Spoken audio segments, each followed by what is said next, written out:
Hi hello welcome to my YouTube channel. இன்றைக்கி சூப்பராக நல்ல டேஸ்டியாக நம்ம மேக்ரல் ஃபிஷ் கறி பண்ண போகிறோம். இந்த மேக்ரல் ஃபிஷ் கறி வந்து நம்ம கோடம்புளி வச்சுட்டு கோகோனட் மில்கில் நம்ம கோகோனட் ஆயிலில் தான் நம்ம இன்றைக்கி செய்ய போகிறோம். இது வந்து நம்ம ஒரு சட்டியில் பண்ண போகிறோம். நார்மல் கடாய் டேக்ஷாலையில் சட்டியில் பண்ண போகிறோம். நல்லா சூப்பராக நல்ல டேஸ்ட்டாக இருக்கும் இந்த மீன் குழம்பு. சிம்பிளான மசாலா தான் நம்ம வறுத்து எடுத்துகிட்டு நம்ம அரைச்சிட்டு நம்ம இதில் பண்ண போகிறோம். சூப்பராக ஈஸியாக குயிக்காக பண்ணுற மாதிரி. வாங்க இதுக்கு தேவையான பொருள் என்னென்னு பார்க்கலாம். பாருங்க, மீன் குழம்புக்கு தேவையான பொருள் என்னென்னு காமிச்சிடுறேன். ஃபஸ்ட்டு 1 kg வந்து ஐலா ஃபிஷ் எடுத்து வச்சுருக்குறோம். இது பெரிய பீஸ் இருக்கிறதுனால 4 வந்திருக்குது. இது 2ஆக கட் பண்ணி வச்சுருக்குறோம். நம்ம முழுசில் 2ஆக கட் பண்ணி வச்சுருக்குறோம். இதுக்கு ஃபஸ்ட்டு ஒரு மசாலா ரெடி பண்ணோம். அந்த மசாலா காமிச்சிடுறேன் என்னென்னு பாருங்கள். கொஞ்சம் சின்ன வெங்காயம் இருக்குது, அப்புறமா ஒரு 2 சின்ன சைஸ் டொமேட்டோ இருக்குது. இதுவும் அப்புறமா இருக்குது இந்த மசாலா. 1 டீஸ்பூன் தனியாத்தூள், 1 டீஸ்பூன் வந்து காஷ்மீரி சில்லி பவுடரு, 1/2 டீஸ்பூன் வந்து டர்மரிக் பவுடரு, ஒரு 1/2 டீஸ்பூன் வந்து பாருங்கள் இது ஜீரகத்தூள், அப்புறமா normal regular chilli powder 1 teaspoon இருக்குது. கொஞ்சம் பூண்டு, ஒரு 1/2 டீஸ்பூன் அளவு இது வச்சுருக்கிறேன், அது மிளகு. இது ஒரு 2 மசாலாவும் நம்ம அரைச்சிக்கணும். பாருங்கள், இதுவும் நம்ம ஒரு பேஸ்ட் பண்ணி எடுத்து வச்சுக்கணும். மிச்சம் தாளிக்கிறதுக்கு காமிச்சிடுறேன். சின்ன வெங்காயம் கொஞ்சம் ஒரு புடி அளவு கட் பண்ணி வச்சுருக்கிறோம், ஒரு கையளவு. கொஞ்சம் கருவேப்பிலை, கொஞ்சம் இஞ்சி தட்டி வச்சுருக்கிறோம். ஒரு 2 பச்சை மிளகாய் இருக்குது. அப்புறமா ஒரு தக்காளி கட் பண்ணி வச்சுருக்கிறோம். கொஞ்சம் கொத்தமல்லி இருக்குது இது தாளிக்கிறதுக்கு. கடுகும் வெந்தயம் இருக்குது. தேங்காய் பால் எடுத்து வச்சுருக்கிறோம், ஒரு கப் அளவு. நம்ம நல்லா ஒரு பாதி தேங்காய் நல்லா அரைச்சிட்டு பால் எடுத்து வச்சுருக்கிறோம். கோடம்புளி வச்சுருக்கிறோம், 2 பீஸ் இருக்குது. பெரிய சைஸில் கோடம்புளி இருக்குது. ஒரு 2 சைஸ் அளவு சுடு தண்ணி நல்லா வாஷ் பண்ணிவிட்டு சுடு தண்ணியில் நம்ம எடுத்து வச்சுருக்கிறோம். தாளிக்கிறதுக்கு கோகோனட் ஆயில். இப்போ இது 2ம் பேஸ்ட் பண்ணி வச்சுக்கலாம். நம்ம ஒரு மிக்ஸி ஜாரில் சேர்த்துட்டு இது 2 ஐட்டமும் நம்ம பேஸ்ட் பண்ணி எடுத்துக்கலாம். பாருங்கள், நம்ம ஒரு சட்டி வச்சுட்டு இருக்கிறோம். சட்டி நல்லா காஞ்சிடுச்சு. காஞ்சனா கொஞ்சம் நம்ம கோகோனட் ஆயில் சேர்த்துக்கலாம். கொஞ்சம் சூடாகட்டும். பாருங்கள், கொஞ்சம் சூடானவே நம்ம கடுகும் அப்புறமா வெந்தயம் இருக்குது இல்லைங்களா, அது 2மே சேர்த்துக்கலாம். கொஞ்சம் நல்லா வெடிக்கட்டும். வெடிச்சோன்னா இதுக்கு மேலே நம்ம இருக்கிறதெல்லாம் சேர்த்துக்கலாம். பாருங்கள், கடுகெல்லாம் நல்லா வெடிக்க ஸ்டார்ட் ஆனவே நம்ம கட் பண்ணி வச்சுக்கிற வெங்காயம், பச்சை மிளகாய், கருவேப்பிலை, பூண்டு தட்டி வச்சுக்கிற பூண்டு, ஒரு 5 சொல பூண்டு எல்லாமே சேர்த்துக்கலாம். சேர்த்து நல்லா வதக்கி விட்டுக்கலாம். பாருங்க, வெங்காயம் கொஞ்சம் வதங்கினா மேலே ஒரு தக்காளி கட் பண்ணி வச்சுக்கிறது இது சேர்த்துக்கலாம். இதுக்கு மேலவே நம்ம கொஞ்சம் உப்பு சேர்த்துக்கலாம். உப்பு சேர்க்கல, நம்ம பாதி சேர்க்கலாம், பாதி அப்புறமா சேர்த்துக்கலாம். நல்லா மிக்ஸ் பண்ணிடலாம். ஃபுல்லாக ஒரு நிமிஷம் அளவு நம்ம மூடி வைக்கலாம்.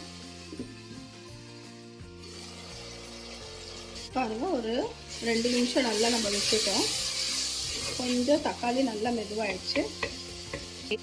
பாருங்கள், தக்காளி நல்லா வதங்கினவே நம்ம அரைச்சி வச்சுக்கிற இந்த பேஸ்ட்டு சேர்த்துக்கலாம். பேஸ்ட்டு சேர்த்து நல்லா மிக்ஸ் பண்ணி விட்டுக்கலாம்.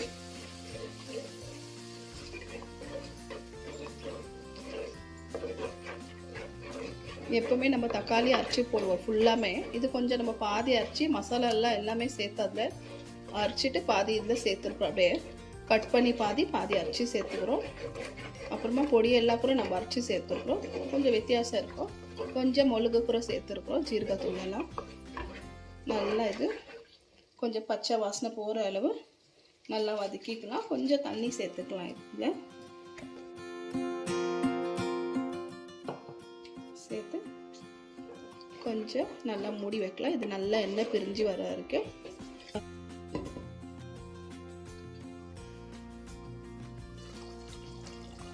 பாருங்கள், 5 நிமிஷம் நல்லா நம்ம மூடி வச்சிட்டோம். தண்ணி எல்லாம் சேர்த்து பாருங்கள், இவ்வளோ நல்லா திக்காயிடுச்சு. எண்ணெய் எல்லாம் நல்லா பிரிஞ்சு வந்துச்சு. பாருங்கள்,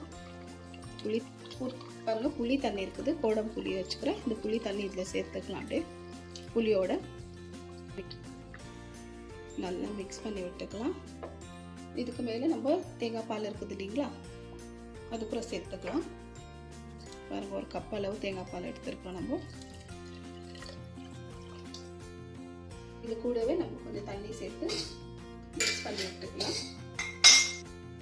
எவ்வளோ திக்கு வேணும் நீங்கள் பார்த்துக்கலாம். உங்களுக்கு கொஞ்சம் சால்ட்டு சேர்த்துக்கலாம். நம்ம இதில் பாதி சால்ட்டு நம்ம அப்படியே சேர்த்துருக்குறோம். இன்னும் கொஞ்சம் பாதி சேர்த்துக்கலாம்.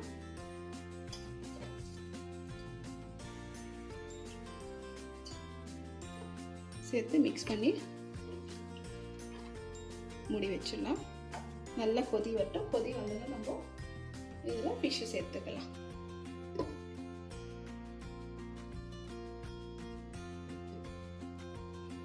பாருங்க, நல்லா கொதி வந்துருச்சு. நல்லா பச்சை வாசனை அளவுல போயிடுச்சு எல்லாமே ஃபுல்லாக. இதுக்கு மேலே நம்ம இருக்கிற மீனெல்லாம் சேர்த்துக்கலாம். ஒன்றுனா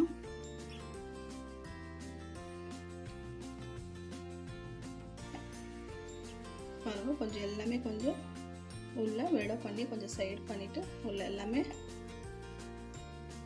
ப்ரெஸ் பண்ணி விடலாம். ஃபிஷ்ஷு 5 நிமிஷம் அளவு நல்லா இது மூடி வைக்கலாம். மூடி வச்சு நல்லா கொதி வரட்டும். ஜாஸ்தி வேணால் ஒரு 5 மினிட்ஸ் நம்ம விட்டாலே போதும். இது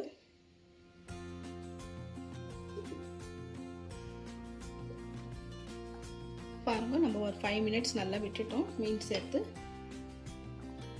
பாருங்கள், எண்ணெயெல்லாம் நல்லா பிரிஞ்சு மேலே வந்திருக்குது ஃபுல்லாக. பாருங்கள், ஃபிஷ் அப்புறம் ஜாஸ்தி நேரம் விட்டாக்கா உடஞ்சிடும். நம்ம ஜாஸ்தி நேரம் விடல இதில். பாருங்கள், ஒரு 5 மினிட்ஸ் விட்டால் போதும். ரொம்ப நேரம் விட்டால் ஃபுல் ஃபிஷ் எல்லாமே உடஞ்சிடும். இப்போ இதுக்கு மேலே நம்ம கொத்தமல்லி சேர்த்துக்கலாம் லாஸ்ட்டில். இப்போ இதை அப்படியே விட்டுடலாம். நம்ம தொடர்ந்து வேண்டாம். இப்போ நம்ம ராத்திரி செஞ்சுட்டாங்க. இப்போ நம்ம நைட் தான் செஞ்சுருக்கேன் நான் ராத்திரி. நாளைக்கு மத்தியானம் வரைக்கும் ரொம்ப நல்லா டேஸ்ட்டாக இருக்கும். இமீடியட்டாக செஞ்சு சாப்பிட்டா அவ்வளோ நல்லா இருக்காது. இப்போ இது நல்லா ஆறிச்சுன்னா நாளைக்கு சாப்பிட்டாக்கா உப்பு, காரம், புளிப்பு எல்லாமே நம்மளுக்கு நாளைக்கு நல்லா கரெக்டாக தெரியும். இந்த டைமில் எதுவுமே இமீடியட்டாக பார்த்தாக்கா எதுவுமே நம்மளுக்கு தெரியாது. பாருங்கள், இதை அப்படியே மூடி வச்சிடலாம். நம்ம மூடி வச்சுட்டு அப்புறமா நாளைக்கு அப்படி நம்ம சாப்பிட்லாம். இல்லை நீங்கள் இமீடியட்டாக சாப்பிட்ற மாதிரி இருந்தாக்கா நீங்கள் வச்சுட்டு ஒரு ஹவருக்கு முன்னால் கூட நீங்கள் செஞ்சுட்டு இமீடியட்டாக நீங்கள் சாப்பிட்லாம். பாருங்கள், உங்களுக்கு இந்த ஃபிஷ் கறி இது குழம்பு உங்களுக்கு கண்டிப்பாக பிடிச்சிருக்கோன்னு நினைக்கிறேன். இந்த வீடியோ உங்களுக்கு கட்டாயமாக பிடிச்சிருந்தா ஒரு லைக் பண்ணுங்கள், ஷேர் பண்ணுங்கள், மறக்காத சேனலுக்கு சப்ஸ்கிரைப் பண்ணுங்கள். பாய்.